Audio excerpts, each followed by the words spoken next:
Usually when we talk about a medical diagnosis, there is this expectation of like clinical precision. It is almost like engineering. Right, is very straightforward. Exactly. You fall, you break your arm, the x-ray shows that jagged white line on the film, and the doctor just points to it and says, well, there it is.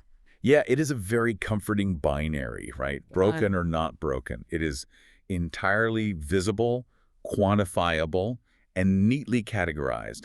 And, the human brain really craves that kind of visual confirmation. But then you step out of the physical world and into the realm of the human imagination, and suddenly that x-ray machine is completely Oh, useless. absolutely useless. Right. Because when we try to examine the landscape of fear or suspense or sheer terror, we're looking at something incredibly murky. It is invisible, and yet it has this profound physiological effect on us. Yeah, that is the absolute definition of diagnostic muddy waters. Hmm. I mean, when you remove the visual element, when you literally turn out the lights and rely solely on audio, fear becomes entirely subjective. It is deeply personal. Exactly. You would think it's seeing the monster makes it scarier, but paradoxically, depriving the senses makes the experience infinitely more terrifying. And that invisible, terrifying landscape is exactly where we are heading today.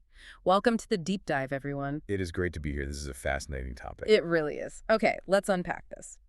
Today, we are opening up a massive digital vault to explore the golden age of audio horror and supernatural drama. And we have a lot of ground to cover. We really do. We are going to trace the history of how early radio pioneers figured out the psychological trick of making you terrified of things you cannot even see.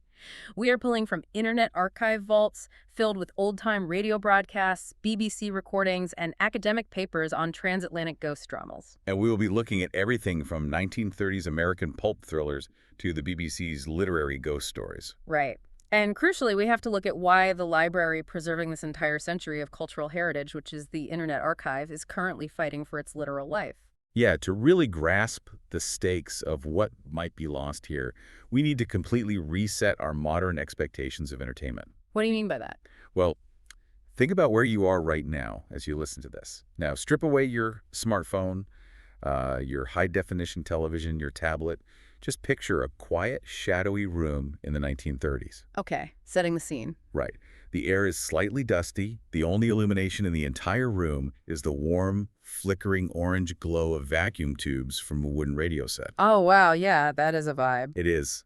Long before modern CGI could spoon-feed a hyper-realistic monster to a passive audience, the human imagination was the ultimate canvas for terror, and audio was the brush. That is such a crucial distinction. I mean, we are so used to having our monsters rendered for us in like 4K resolution today. Exactly. We do not have to work for it. Yeah, we do not. But back then, the networks had to essentially invent the syntax of audio storytelling. They were building the foundational architecture of dread using nothing but voices, Foley sound effects, and honestly, perhaps most importantly, dead silence. Yeah, what's fascinating here is that the American networks were the grand architects of this specific grammar. They were the ones experimenting night after night, figuring out how to basically bypass the rational brain and tap directly into the listener's nervous system. And the undisputed testing ground for this, the foundational text we have to start with, is a show called Lights Out. Oh, absolutely. Lights Out is basically the Rosetta Stone for modern audio horror. It was created by Willis Cooper in 1934 and then later taken over by Arch Oboler. And they were doing things no one else was doing right. Right. What makes this show so vital is that it was not just relying on simple jump scares or loud noises. Cooper and Oboler were deeply, relentlessly experimental. They were pushing the boundaries of sound design in ways that still feel avant-garde today. Really? Like what? Well, they fundamentally understood that the listener's own mind is a far more powerful special effects department than anything a Hollywood studio could ever fund. I like to think of it like a computer processor. Yeah. The audio broadcast is just feeding the listener raw code, a creaking floorboard, a sudden gasp, a gust of wind. But the listener's brain is the GPU. Oh, that is a great analogy. Right. It is forced to render the monster in real time. If a narrator tells you a creature is slithering into the room but you cannot see it, your brain automatically conjures the exact specific texture, size, and shape that terrifies you personally. Exactly. The broadcast does not have to guess what scares you. It tricks your brain into doing all the heavy interior decorating of the haunted house. That is a brilliant way to conceptualize it. The audio is the prompt, and the listener's psyche generates the nightmare. And Arch Oboler was a master at crafting those prompts. Oh, so. Well, he would use bizarre Foley techniques, like dropping wet melons or snapping celery really close to the microphone to simulate bones breaking or bodies being mangled. Oh, gross. Yeah, it's incredibly visceral. He forced the audience to visualize the gruesome details that the radio standards of the time would never actually allow him to explicitly describe. But the genre did not just stay in that visceral, gruesome lane, did it? Because a few years later, in 1941, Inner Sanctum Mysteries premiered. And from the sources, it seems like producer Heyman Brown took the ecosystem in a completely different, almost theatrical direction. He absolutely did. Yeah. He fundamentally altered the tonal landscape of the genre. I mean, while Lights Out was pioneering intense psychological depth, Inner Sanctum introduced framing devices that changed how the audience interacted with the horror. Right. It stood in very sharp contrast to the straight-laced, serious thrillers of its era. And that is almost entirely because of the host, right? Raymond Edward Johnson. Yes, the host was the secret weapon. The early programs would open with the sound of a famously creaking door, which, by the way, became an iconic piece of pop culture in its own right. The creaking door is legendary. It really is. And then Johnson would introduce himself simply as your host, Raymond. But it was his delivery. He spoke in this wonderfully mocking, sardonic, almost gleeful voice. Over a melodramatic, spooky organ score, too. He is sitting there, greeting the listener, making terrible, morbid puns about death, murder, and corpses. It is so utterly tongue-in-cheek. It was very campy. But from a psychological standpoint, using humor like that right before a horror story is a devastatingly effective trick. Oh, entirely. You use the morbid jokes to disarm the listener. They chuckle, they relax, their guard drops, and the moment they feel safe in the absurdity of it all, you plunge them straight into absolute terror. It creates a tonal whiplash. And what's fascinating here is that sardonic host became the absolute template for horror narrators going forward. I mean, you can draw a direct line from Raymond to the Crypt Keeper in Tales from the Crypt, or even modern horror anthology hosts. Raymond established the idea of the ghoul as a master of ceremonies. So if America is building this ecosystem, you have Lights Out doing the intense psychological rendering and Inner Sanctum doing the morbidly funny theatrical bait and switch. But the research points to a whole spectrum of shows filling in the gaps. A massive spectrum. You had programs like The Mysterious Traveler, Dark Fantasy, Strange Doctor Weird. Each developed its own unique frequency, Right. Take Quiet Please, for instance. It was created by Willis Cooper after he left Lights Out, and it was narrated by a man named Ernest Chappell. So how did Chappell's approach differ from Raymond's theatrical ghoul? Because they found like total opposites. They really were. It was uniquely uncanny because it was so understated. Raymond was putting on a show, but Ernest Chappell sounded like an ordinary guy who just happened to pull up a chair next to you at a campfire. Oh, wow. Yeah, or like he was sitting across from you in a dimly lit diner. He spoke quietly, intimately, almost as if he was confessing a deeply unsettling secret directly into your ear. The intimacy of his delivery brought the horror into your living room, not as a performance, but as a whispered intrusion. That quiet intimacy honestly sounds far more disturbing than a shrieking organ. It really gets under your skin. And what is fascinating is that this was not just considered cheap, disposable pulp entertainment by the people making it. It carried massive cultural weight. The cultural legitimacy it achieved is staggering by today's standards. Yeah. This was not an underground phenomenon. It was mainstream prestige. The American anthologies pulled in the absolute titans of Hollywood. Who are we talking about here? Well, if you look at the surviving cast lists, you are seeing names like Bela Lugosi, Boris Karloff, Peter Lorre, Orson Welles, and Agnes Moorehead.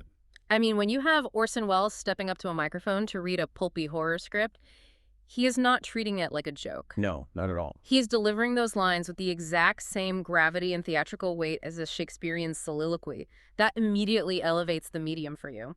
It forces the audience to take the material seriously. The presence of these towering cinematic figures validating the audio format really cemented America's reputation as the masters of the Gothic thriller and the supernatural mystery. But wait, if America is completely dominating this space with Hollywood royalty and perfectly calibrated psychological terror, what is happening in the UK? Well, that is a whole different story. Because we know the British did not just sit this out, but surely they could not compete with the sheer star power of a Boris Karloff radio broadcast. They did not even try to compete on those exact terms. While the American tradition was perfecting the mechanics of the thriller and the pulp gothic mood, the British were constructing something completely different. They were building a deeply literary tradition of horror across the pond. And this really kicks off as a transatlantic exchange during World War II, which, honestly, I find incredibly strange. How so? Well, it is 1943. Britain is in the middle of the war, recovering from the Blitz, facing existential threats daily. Why on earth is the BBC prioritizing supernatural radio dramas? Shouldn't they be broadcasting news, propaganda, or at least uplifting comedies to boost morale? It seems counterintuitive, I know, but psychological escapism is vital during wartime. When your daily reality is filled with unpredictable, uncontrollable, terror-like air raids, there is actually a profound comfort in a controlled, fictional terror. Yeah, that makes a lot of sense. Right. A ghost story has rules. It has a beginning, a middle, and an end. It allows the listener to experience fear in a safe, contained environment, which can be incredibly cathartic when the outside world is in total chaos. You cannot control the bombs, but you can control whether you tune in to the ghost story. Exactly. So how did the Americans get involved in the BBC's wartime broadcasts? Well, the American show Suspense was wildly popular, and they frequently used scripts by renowned mystery and crime novelists, notably John Dickson Carr. Okay. Now, Carr was actually an American, but he lived in the UK for years and was heavily influenced by British detective fiction. The success of his scripts on suspense led to a direct collaboration with the BBC. Resulting in the 1943 UK series Appointment with Fear. So the BBC is taking John Dickson Carr's American scripts, including his adaptations of Edgar Allan Poe, and broadcasting their own versions. That is right. But here's my friction with this. Does not that just mean the BBC was copy-pasting the American homework? I mean, they even had their own spooky host, the Man in Black, played by Valentine Dial. It sounds like a direct clone of Inner Sanctum. On the surface, the structural similarities are very obvious. But if we connect this to the bigger picture, the execution and the cultural context were radically different. The BBC was not just blindly copying the formula, they were filtering these American thrillers through a much older, institutionally embedded relationship with the supernatural. Okay, so it sounded different. Very different. Mm. Valentine Dial's The Man in Black was not making sardonic, mocking puns like Raymond. Dial had this incredibly resonant, sinister, cultured voice. He sounded like a doomed aristocrat warning you of ancient evils. So it was less, welcome to the murder, folks, and more, listen closely, for the shadows hold secrets. Precisely the distinction. And this stems from the fact that, in Britain, the ghost story is not just a Halloween novelty. It is culturally anchored to the Victorian custom of telling frightening tales at the winter solstice, right around Christmas. Right, the Christmas ghost story. Yeah. It is a tradition heavily popularized by Charles Dickens, but it goes back even further. The BBC treated these stories as a prestigious seasonal literary form. And the central figure looming over this entire British tradition is M.R. James. The absolute master of the English antiquarian ghost story. For those who might not know, M.R. James was not writing about slashers or monsters. He wrote about academics, historians, and clergymen who stumble across old books, cursed artifacts, or ancient ruins, and inadvertently awaken things that should have been left alone. His work is basically the foundation of British folk horror, and the BBC leaned heavily into that specific literary flavor. They created packages like the BBC Transcription Service's Mysterious Circumstances, which was 26 half-hour radio plays. And they put a lot of effort into these, right? Oh, immense care. They were not just reading stories into a microphone. They eventually started utilizing cutting-edge special effects from the legendary BBC Radiophonic Workshop. The Radiophonic Workshop is fascinating. They were basically audio wizards. I mean, they were not just using stock sound effects. They were manipulating tape loops, utilizing early synthesizers, and creating soundscapes that literally did not exist in the natural world. They engineered the sound of psychological decay. Consider their adaptation of M.R. James's "Oh, Whistle, and I'll Come to You, My Lad." That is a brilliant story. An arrogant professor finds an old, inscribed bone whistle in the ruins of a Templar commandery on a desolate beach. He blows it and summons something formless and terrifying from the wind. The challenge for audio is, how do you sound design a formless horror made of wind and bedsheets? Yeah, how do you do that? Well, the Radiophonic Workshop did not just use a standard wind machine. They created layered, distorted, alien frequencies that made the wind sound sentient. They treated the literary source material with absolute artistic reverence. And that institutional commitment was so culturally significant that it actually bled completely out of radio. It is a lineage that crosses mediums. Yes, it directly birthed the television tradition of A Ghost Story for Christmas. From 1971 to 2024, the BBC intermittently produced these television films. And the genesis of that television run was Jonathan Miller's 1968 documentary series Omnibus, which featured a stark, black and white television adaptation of that very same story, Whistle and I'll Come to You. Right. Directors like Lawrence Gordon Clark and decades later Mark Gatiss took that baton. They shot these stories on 16mm film out on location in the freezing English countryside. They're widely considered some of the greatest supernatural television ever made. Absolutely. But it is vital to recognize that this entire visual tradition stems directly from the BBC's culture of taking the literary ghost story seriously, a culture that was entirely nurtured in the dark, on the radio. So you have these two distinct pillars. The American tradition gave us the dynamic grammar of the audio thriller, the psychological boundary pushing, and the sardonic host.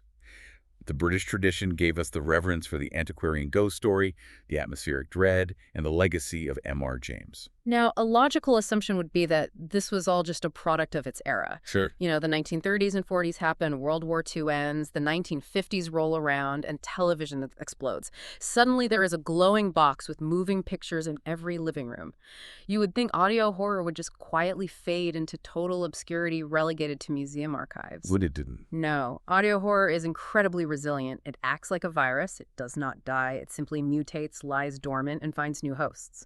And it experienced a massive global resurgence in the 1980s. The 1980s Renaissance is a critical chapter because it proves the medium's inherent staying power. In the UK, the BBC's dedication to the format never actually wavered. Between 1980 and 1984, the BBC World Service produced Haunted, Tales of the Supernatural. They continued that literary tradition, dramatizing classic authors like Wilkie Collins, Agatha Christie, and Ray Bradbury. They were polishing the format for a modern 1980s audience. They modernized the pacing and the sound design, yeah. And they also seamlessly integrated original works by contemporary writers like Rosemary Temperley. And beautifully, they resurrected the host format. The Man in Black returned. But Valentine Dial had passed on the mantle at that point. He had. The character was revised by Edward de Souza for an acclaimed series called Fear on 4, which ran from 1988 all the way to 1997. Whoa, wow. Yeah, de Souza brought this sinister yet highly charismatic raconteur energy to the role. He would introduce these blood-curdling adaptations featuring superb cast actors like Imelda Staunton and Bernard Cribbins. The BBC also produced the deeply atmospheric 1992 series Ghosts from the Past, which dug right back into M.R. James. But it was not just the British keeping the flame alive. Across the Atlantic, the Canadian Broadcasting Corporation, the CBC, launched a legendary series called Nightfall. Yes, Nightfall's incredible. And public broadcasting in Canada had a unique advantage here. Because they were not strictly bound by the same commercial advertiser demands as American network television, they could take massive creative risks. Nightfall is a masterclass in how the medium had evolved to reflect modern anxieties. It was not just Gothic castles anymore. It spanned hard science fiction, intense psychological horror, and modern suspense. It was notorious for being genuinely, deeply terrifying, often pushing the absolute limits of what was acceptable to broadcast on public radio. I mean, just looking at the episode titles gives you a sense of that creeping 80s analog horror vibe. Episodes like Welcome to Homerville, The Repossession, and The Body Snatchers, it feels like the audio equivalent of walking through a dimly lit VHS rental store. And even back in America, where television had supposedly conquered everything, the audio format proved it still had tremendous legs. Hyman Brown, the very same producer who created Inner Sanctum back in 1941, managed to convince CBS to completely revive the format in 1974 with the CBS Radio Mystery Theater. And this was not some niche weekend novelty broadcast either. No, it was an astonishing commitment. It ran for 9 years, an hour-long broadcast every single night. They produced 1,399 original episodes. Wait, really? 1,399 hours of fully produced audio fiction? Yes. That requires a staggering amount of writing, acting, and sound design.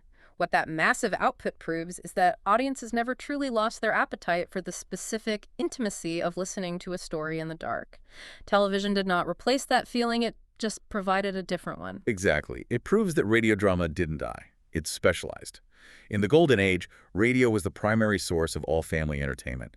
News, sports, soap operas, comedy. Television absorbed most of those daily functions. But audio drama specialized into a prestigious niche format perfectly suited for psychological thrillers and literary adaptations. Right. From Algernon Blackwood to Ambrose Bierce, it embraced its identity as the theater of the mind. Okay, we have covered a lot of ground. We have examined the foundational architecture, the transatlantic differences, and the 80s mutation. But to truly grasp the raw mechanical power of this medium, how it actually functions to bypass your rational brain and scare you, we need to look closely at a specific case study. I agree. We need to examine how early radio tackled an author whose creations are famously described as indescribable, invisible, and just generally incomprehensible. Let's talk about H.P. Lovecraft on the airwaves. Lovecraft presents a fascinating paradox when it comes to transmedia adaptation. Today, his influence is inescapable. You see his fingerprints across contemporary horror fiction, blockbuster films, prestige television, video games. Oh, everywhere. But during the actual golden age of early radio, he was conspicuously absent. Which is deeply ironic because on paper, audio seems like the absolute perfect medium for Lovecraft. If his monsters are too horrifying for the human mind to comprehend, putting them on a movie screen usually makes them look like a guy in a rubber squid suit. But audio lets the listener's brain, that GPU we talked about, do the work of comprehending the incomprehensible.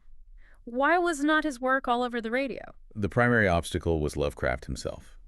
He possessed a profound disdain for the medium of radio. Really? Yes, he was a notorious literary snob who styled himself exclusively as a classical man of letters. He viewed radio as crass, commercial, and decidedly lowbrow. In fact, he was directly offered an opportunity to have his story silly. The Dreams in the Witch House adapted for a radio broadcast, and he flatly rejected the offer. He actively stood in the way of his own mass-market success. And it is not like he was a universally beloved literary icon during his lifetime. He published almost exclusively in cheap pulp magazines like Weird Tales, and he died in poverty and relative obscurity in 1937. Even after his death, major mainstream literary critics absolutely eviscerated his work. Edmund Wilson, one of the most prominent literary critics of the 20th century, famously dismissed Lovecraft's entire oeuvre. He stated, "The only real horror in most of these is the horror of bad taste and bad art." Wow, ouch. So the literary establishment hated him, and he hated radio. How did he survive cultural extinction? He survived because of a fiercely dedicated network of fans and fellow writers who recognized the underlying genius of his cosmic dread.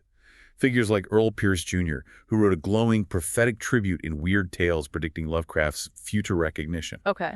And most critically, writers like August Burleth and Donald Wandre, they literally founded their own publishing company, Arkham House, in 1939, with the explicit primary intention of keeping Lovecraft's legacy alive by compiling his pulp stories into hardcover books.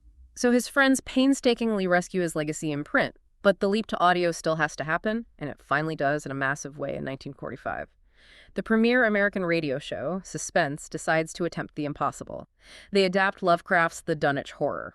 And they do not just sneak it into a late-night slot. They cast Hollywood A-lister Ronald Colman as the lead. This broadcast, which aired on November 1st, 1945, serving as their major Halloween event, is a towering landmark in the history of audio adaptation. Now, here is where the mechanics of audio adaptation fascinate me. Lovecraft's writing style is famously dense. It is incredibly prose-heavy, filled with multi-generational exposition, endless descriptions of ancient gods, and archaic adjectives. It's very purple prose. Yeah. So how do you possibly translate that into a punchy 30-minute radio script without it sounding completely ridiculous to a mainstream audience? You do it through an act of ruthless, brilliant editorial violence. The producer and editor of the Suspense episode, William Spire, took Lovecraft's original 17,500-word short story and butchered it down to an incredibly tight, aerodynamic 5,000-word script. He cut more than 2/3 of the original text. For a literary purist, that sounds like a crime. It was a necessary amputation. Spear understood the fundamental laws of his medium. He stripped away the endless historical exposition and the sprawling backstory of the Whatley family to focus entirely on the denouement, the absolute, visceral climax of the narrative. Right, because you need momentum. Exactly. Radio thrives on immediate, forward-moving action and atmospheric tension. It dies if you pause for a 10-minute monologue about a cursed bloodline. Okay, so the pacing is fixed. But the Dunwich Horror relies heavily on the oppressive, creepy atmosphere of this isolated, decaying New England town. If you cut all the descriptive paragraphs, how do you paint that picture for the listener? Through the precise application of what audio researchers call environmental acoustics. Instead of having a narrator read paragraphs describing the bleak, eerie hills of Dunwich, Massachusetts, the audio production simply drops the listener into that environment. Show, do not tell. Or rather, play the sound, do not read the paragraph. Exactly. They utilize the sound of whistling whippoorwills. In Lovecraft's lore, these birds are psychopomps. They gather around the dying to catch their souls as they leave the body. Oh, that is incredibly eerie. It is. Yeah. By layering that specific mournful bird call into the background, along with the sounds of howling winds and the frantic, violent barking of dogs tearing at an unseen monster, they anchor the supernatural in an incredibly grounded, mundane reality.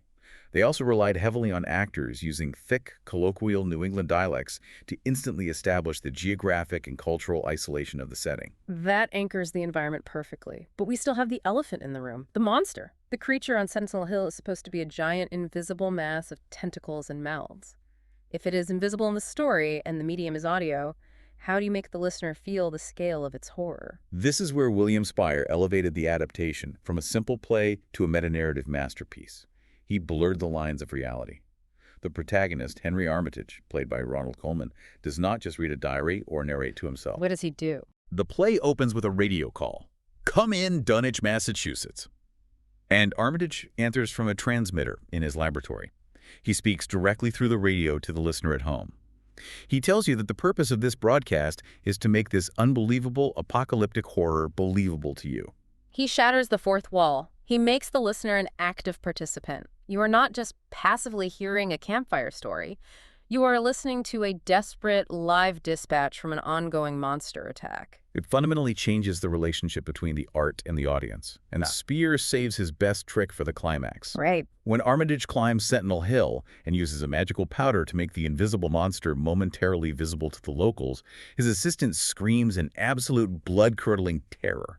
And right at that peak moment of climax, the broadcast fakes technical difficulties. Oh, I love this part. The narrative cuts out, and the actual voice of the Suspense Network announcer cuts in, sounding flustered, saying, "Ladies and gentlemen, this is your suspense announcer. Due to condition..." Oh, just a moment, please. It is a brilliant, direct homage to the infamous War of the Worlds broadcast orchestrated by Orson Welles just 7 years prior. By simulating a breakdown in the actual network transmission infrastructure, they make the listener feel like the horror cannot be contained within the fictional story. It bleeds into reality. Yes. It implies that the cosmic horror is so powerful, it is actively invading the real world, destroying the very technology transmitting it. It leaves the ultimate rendering of the monster entirely up to the listener's awed, terrified imagination. It is a structural masterpiece of the medium, and it perfectly encapsulates why this era of audio drama is so culturally valuable, so worthy of deep academic study. Which brings us to the most urgent and frankly terrifying part of our deep dive today. Think about this. We can only analyze that brilliant Lovecraft adaptation featuring Ronald Colman right now, today, because someone saved the physical recording. That introduces a harsh reality. The entire history we've just spent the last hour meticulously unpacking is incredibly, shockingly fragile. Let's put some hard numbers on that fragility to understand the scale of the problem. We talked extensively about Inner Sanctum Mysteries earlier. The iconic squeaking door, the host Raymond, the massive cultural impact. They broadcast over 500 episodes of that show. Do you know how many of those original episodes actually exist in any playable format today? The archival data indicates that only about 200 episodes remain in circulation. More than half of the entire run of one of the foundational cornerstone series of the horror genre is simply gone forever, obliterated. And it is not because of a fire or a natural disaster. No, it's intentional, mostly. Right. They broadcast these shows live, or they recorded them on fragile, expensive media like transcription discs or early magnetic tape. And because tape was expensive, networks would literally record over yesterday's masterpiece to broadcast tomorrow's soap opera. Or they just threw them in the dumpster. That casual destruction is a defining tragedy of radio preservation. It highlights a massive historical blind spot in our culture. For decades, radio was viewed as purely ephemeral. It was disposable, daily entertainment designed to sell soap and cigarettes. It simply was not considered art worth preserving in the way that a novel or a feature film was. Which is wild to think about now. It is. By the time cultural institutions and universities realized the immense sociological and artistic value of these broadcasts, massive chunks of the foundation had already turned to dust. But thankfully, some of it survived the purge. And today, the primary public repository for the surviving material, the grand vault holding these audio treasures, is the Internet Archive. The sheer scale of what the Internet Archive has managed to compile is staggering. As of 2023, there are more than 15 million free digital recordings housed in their audio collection. Wow. Yeah, this encompasses everything from music and audiobooks to news broadcasts, podcasts, as vitally an immense library of old-time radio shows. But I think people misunderstand how the archive operates. It is not like they have a massive, well-funded team of corporate archivists in white gloves digitizing tapes all day. It relies heavily on a distributed, incredibly dedicated, volunteer-driven network. Users, fans, amateur historians, they meticulously compile and upload these collections. That is exactly right. And they do not just dump raw, unlabeled audio files into a folder. They upload them in various formats, offering standard MP3s for easy streaming, but also high-quality, lossless FLAC files. The distinction between those formats is actually crucial for archival integrity. An MP3 is a lossy format.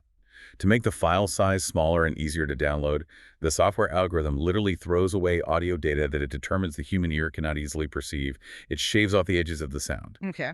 FLAC, on the other hand, is lossless. It compresses the file size without discarding a single piece of original data. It preserves the exact mathematical audio waveform. For an archivist, an MP3 is a photograph of a painting. A FLAC file is the painting itself. And beyond the technical encoding, these volunteers act as historians. They track down the metadata, they write detailed episode notes, cross-reference broadcast dates, and ensure accurate source attributions. I view these volunteers like digital monks in the Middle Ages. Sitting in their isolated scriptoriums, quietly, meticulously copying and preserving the culture, the art, and the stories of a civilization that does not even realize what it is on the verge of losing. That is a very apt comparison. They are actively holding the line against a modern dark age of lost media. That analogy captures the solemnity of the work perfectly. And observing this immense cultural labor raises a profound philosophical question regarding the nature of preservation itself. When these digital monks do their work, what exactly are they trying to say? Are they saving the story, or are they saving the physical medium? I see where you're going with this. You are talking about the noise. Yes, the inherent friction of the medium. The research highlights an initiative housed within the archive called the Great 78 Project. This is a community effort specifically dedicated to preserving 70 to 120-year-old records made of shellac resin. Shellac is an obsolete, highly brittle medium that predates modern vinyl. It is incredibly fragile. If you drop a shellac record, it shatters like a dinner plate. Exactly. Now consider the modern approach to remastering. When commercial studios acquire old audio, their immediate instinct is to sanitize it. They run the audio through sophisticated noise reduction software to scrub away every pop, hiss, crackle, and imperfection. Right, to make it sound brand new. Yeah. They want to make a 1930s recording sound as clean as a podcast recorded yesterday. But the Great 78 Project takes a philosophically divergent path. They purposefully, deliberately choose to retain the scratch and pop noises present in the analog artifacts. I have to admit, as a listener, my first instinct is, well, why wouldn't you clean it up? I want to hear the actor's voice clearly. I do not want to listen to 90 years of static. Yeah. But the philosophical argument is that they are not trying to create a modernized, sanitized simulation of the past. They are preserving the actual artifact as it exists in reality, scars and all. That is the crux of it. The noise is not an error to be corrected. The noise is part of the history. It tells the story of the medium itself. It tells you about the physical limitations of the era, the degradation of time, and the reality of the object. To erase the hiss is to erase the historical context. It is a profound commitment to historical authenticity over modern convenience. But this entire beautiful endeavor, the preservation of the artifacts, the hosting of the 15 million recordings, the meticulous work of the digital monks, is currently under siege. The vault is fragile, and the library is facing a literal, catastrophic existential threat. The Internet Archive is currently enduring severe legal and institutional pressure that threatens to dismantle its entire infrastructure. Specifically, they're facing a massive coordinated lawsuit from Sony and several other major music labels. These corporate entities are demanding $372 million in damages, arguing that the archive's collection of digitized records, like those in the Great 78 Project, constitutes massive copyright infringement. $372 million. That is not a slap on the wrist. That is an extinction-level penalty for a nonprofit archive. It is a sum designed to bankrupt and obliterate the institution. And we have already witnessed the devastating, chilling effects of this legal warfare. A previous related lower court ruling regarding copyright has already forced the removal of approximately 500,000 books from the archive's lending library. 500,000 books. Yes, hundreds of thousands of texts, many of which are out of print, obscure, or have been banned in various districts, are now incredibly difficult, if not impossible, for the general public to access without great expense. Now, I want to jump in here and firmly remind you, the listener, that we are looking at this purely through the lens of audio history. There is a massive, highly charged legal battle happening right now regarding the complex intersections of copyright law, fair use, and digital ownership. We are not taking sides between the publishers and the archive. We are simply analyzing the facts of the lawsuit and examining what this conflict means for the survival of this specific art form. And if we maintain that focus, the stakes for old-time radio are uniquely, disproportionately devastating. To understand why, you have to compare it to the broader entertainment industry. Classic film and classic music possess established, massive commercial reissue markets. True. If a famous 1940s movie is pulled from a free digital archive due to copyright claims, the art does not disappear. There's usually a boutique Blu-ray label or a major streaming service eager to remaster it, monetize it, and keep it easily accessible to fans. Because there is a proven visual financial incentive, people will happily pay $30 for a 4K steelbook restoration of Casablanca or Dracula. Precisely. But old-time radio does not have that luxury. There is no massive commercial reissue market for a 1943 episode of Suspense. Audio content from that era is incredibly difficult to monetize through existing modern distribution circuits. We have not seen a renaissance in radio reissues remotely comparable to the boutique physical media boom for moving images. So what happens if the archive loses? The stark reality is this. If the Internet Archive is forced to shut down or is forced to proactively purge its audio collections to avoid further lawsuits, there is no corporate safety net. There is no financial incentive for major conglomerates to step in, host these massive server loads, and keep these ghost stories accessible. They will simply vanish back into the ether. Back into the void where all lost media goes. And it is not just about preserving the past so historians can write papers about it. It is about the future of the medium. Modern audio creators actively rely on this vault. It functions as a living, breathing library for inspiration and education. It is an active resource for contemporary artists. The research highlights a specific modern example, creator Bob Beauchamp and his audio series The Invisible College, produced by the Jeweltown Collective. Beauchamp's work is analyzed as the direct, modern inheritor of the BBC's literary archival sensibility. Interesting. He utilizes a cultivated, serious narrator who treats the supernatural with scholarly gravity, exactly the lineage we trace back to M.R. James and Valentine Dyall's The Man in Black. He is the modern torchbearer for that specific British tradition, standing in contrast to the more pulpy, theatrical American tradition of Raymond from Inner Sanctum. And creators like Beauchamp do not create in a vacuum. They rely on the archive's old-time radio collections not merely for historical inspiration, but as a competitive context. The archive provides the benchmark. It proves to modern audiences and creators alike why taking the meticulous time to produce high-quality, thoughtful audio fiction is a worthwhile artistic endeavor. If the archive falls, this entire creative lineage loses its primary library. The bridge connecting the pioneers of the 1930s to the creators of the 2020s is severed. It really is like watching someone threaten to burn down the Library of Alexandria, but for audio fiction. It is a profoundly sobering thought to realize how quickly a century of art can evaporate. It serves as a stark reminder of why material being produced today requires aggressive, thoughtful, long-term preservation strategies from the moment of creation. We cannot simply rely on the passive hope that an archivist 50 years from now will find a way to save it. All right, let's zoom out and trace the incredible, sprawling journey we have taken today. We started in the dark rooms of the 1930s and 40s, uncovering how the American networks built the foundational architecture of dread, from the avant-garde psychological experiments of Arch Oboler on Lights Out, to the morbid, disarming humor of Raymond and the squeaking door of Inner Sanctum Mysteries. We then crossed the Atlantic to examine how the BBC utilized American scripts, but fundamentally altered their DNA.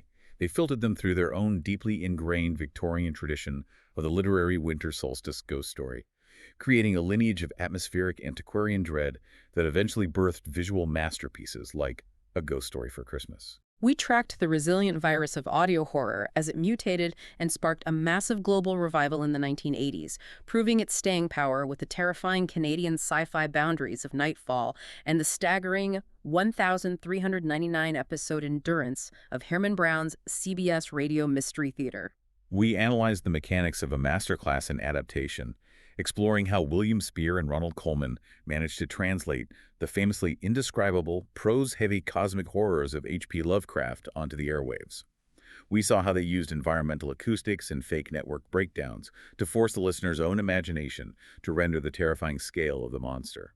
And finally, we confronted the terrifying fragility of the vault that holds all these treasures. We explore the meticulous labor of the digital monks at the Internet Archive fighting to preserve the authentic noise and scars of the past. And we examine the existential, multi-million-dollar legal threat that could plunge this entire century of audio history permanently back into the dark. It is a history entirely written in sound, and it's preserved solely by the dedication of those who refuse to let the transmission fade to static. Which leaves us with a lingering thought to carry with you.